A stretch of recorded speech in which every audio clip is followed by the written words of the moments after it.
Hello, hello, bonjour, j'espère que vous allez bien. Moi, ça va, je vais super bien.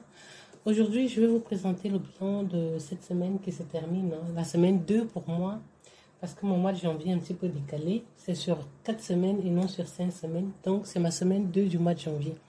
Je vais vous présenter donc le bilan financier de cette semaine. Voilà.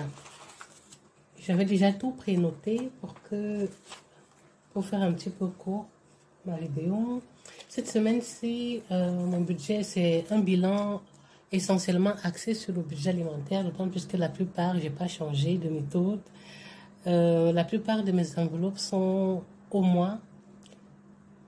Donc, ce n'est que le budget alimentaire qui est segmenté à la semaine. Voilà. Donc, cette semaine, j'avais 100 € dans mon enveloppe alimentaire. C'est quelle semaine? Oh, c'est pas la bonne semaine. Je me disais bien. Attendez, je retrouve mon... Ça, c'est la semaine dernière. Je retrouve... Voilà, c'est la semaine du 16 au 22. Nous sommes dimanche 22. Donc, cette semaine, mon budget alimentaire était de 100 €, mais j'ai dépensé 125,67 €. Donc, j'ai fait des courses dans plusieurs endroits.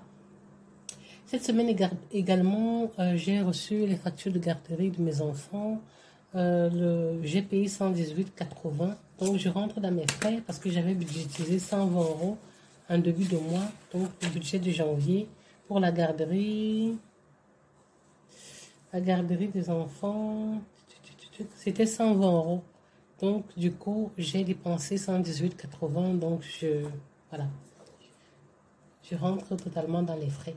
J'ai payé aussi également cette semaine 6,05 € pour le patron. Donc, mes enfants, mes deux aînés, vont au scout, au camp des scouts.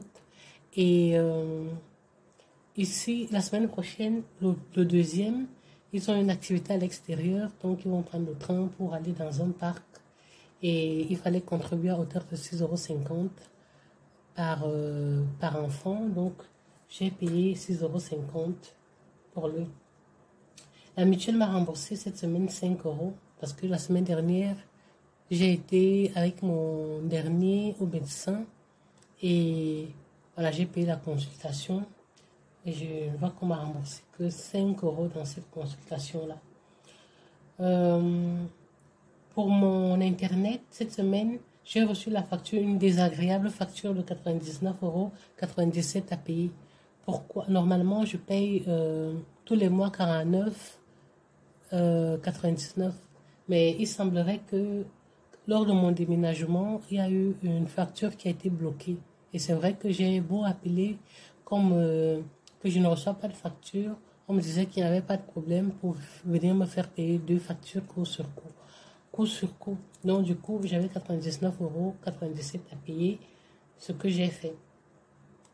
Donc, ça fait un total de dépenses de cette semaine de 350,97 €. Donc, qu'est-ce qui me reste dans mon budget? On fera tout ça, l'inventaire de ça à la fin du mois. Mais de toute façon, ce qui rentre, et ça va directement aussi dans les dépenses imprévues. Mais les 50 € supplémentaires qui sont ajoutés, c'est les 50 € que j'ai repris dans mon enveloppe virtuelle. Parce que dans mon budget de début de mois, j'ai prévu une enveloppe de 320 € dans le virtuel. Donc, qui me permettra d'amortir, elle est là, d'amortir toutes les dépenses imprévues, les frais d'assurance, les frais que je paye à l'année. Voilà. Donc, j'ai pris ces 50 € supplémentaires dans cette enveloppe-là. À la fin du mois, de toute façon, je ferai le bilan et de ces enveloppes-là et de mon budget en globalité. Peut-être pour une certaine clarté ou transparence, je devrais peut-être refaire une vidéo qui récapitule un petit peu où est-ce que ces 320 € que je mets de côté en début du mois, comment est-ce qu'ils sont repartis. Pour moi aussi, pour ma propre transparence dans mon portefeuille financier, il faut que je fasse ça comme ça. Je sais que ça, c'est à l'eau sur ça. Et comme ça, quand il y a un imprévu, je ne vais pas prendre sur ça, et le solde, c'est ça. Voilà. Donc ça, je vais faire. Nouvelle année, il faut que les choses soient, voilà, un peu plus organisées. Parce que moi, je me connais parfois, je suis championne de me dire je vais faire, je vais mieux faire, je peux procrastiner et puis je ne fais jamais, je ne trouve jamais le temps de faire quelque chose. Voilà, c'est déjà ça que j'ai pu tenir un budget pendant 1 an, bien qu'à la fin ça flanchit, mais j'ai quand même bien pu tenir mon budget régulièrement tous les mois et je pense que le fait d'être aussi accompagnée de vous, mois par mois, ça m'a aussi donné de toute façon le boost hein, pour avoir pour faire les choses. Parce que je me connais. Je fais partie de la team qui commence les choses. Je suis à fond dans mon truc. Après, je me démotive toute seule. Mais bon, voilà. Donc, en bilan de la semaine, on a voilà, toutes les dépenses qui sont résumées dans ce tableau. J'ai enfin pu imprimer mon... donc, je pense qu'à partir du mois prochain, ça sera très clair et net. Mon budget dans mon...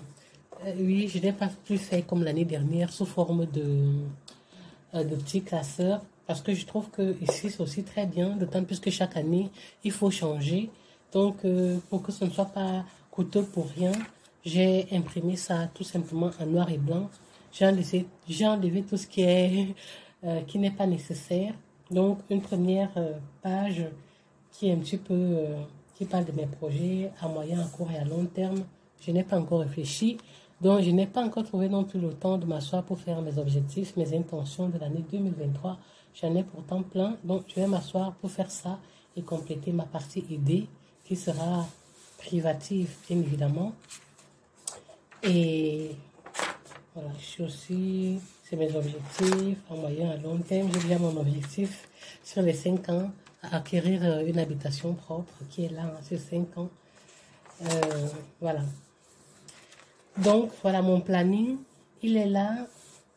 Et j'ai complété le mois de janvier. Et je reviendrai sur ça pour le bilan de fin d'année. Ok. Donc, voici un petit peu résumé, grosso modo, ma semaine, cette semaine. Au niveau de mes enveloppes, comme maintenant, je me demande si je vais finalement pas laisser, parce que ça fait toujours plaisir de toucher l'argent. Si je vais finalement pas laisser ces petites enveloppes physiques à retirer l'argent tous les mois et faire plutôt le système, le budget que je dois retirer. Si j'ai une partie dans mes enveloppes, je laisse et je ne retire que le complément. Comme ça, je n'accumule pas l'argent espèce chez moi. Je pense que je vais faire ça. Si je prends, par exemple, si ici il reste 40 euros et que mon budget des enveloppes c'est 150 euros, je ne reprends que le complément, donc 150, 40, 110 euros à la banque. Et je complète, je refais les enveloppes, ainsi de suite. Je pense que je vais faire ça. Et ce qui reste en plus, je marque dans le reste enveloppe que le mois dernier, il me restait 40 euros. Voilà. Donc, pour mon enveloppe essence, ça n'a pas changé. J'avais pris un petit peu d'argent dedans pour compléter ma facture d'hôpital. C'était hôpital? Non, hôpital. Les frais de médicaments de mon enfant la semaine dernière. Donc, il reste toujours les 15 euros et quelques centimes. Divers, je n'ai pas non plus touché. Donc, c'est toujours 40 euros. J'ai enfin pu mettre mes trackers à jour. Tous les trackers sont, sont bien là et ils sont à jour. Donc, j'ai fait tous les trackers de toutes les petites enveloppes. Au moins, ça, j'ai fait.